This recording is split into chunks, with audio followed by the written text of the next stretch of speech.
گفتن همدیگر رو بغل نکنید وگرنه ممکنه بمیرید.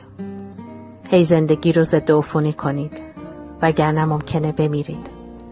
شستن دستها رو فراموش نکنید وگرنه ممکنه بمیرید. سفر نرید وگرنه ممکنه بمیرید. چه خوب یاد گرفتیم سبک زندگی و رفتارهامون رو عوض کنیم که زنده بمونیم.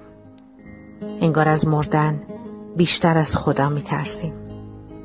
کاش از این به بعد بگن دروغ و ریا رو کنار بذارید وگرنه ممکنه بمیرید.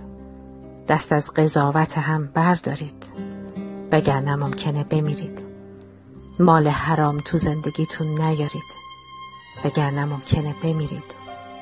قصه نخورید وگرنه ممکنه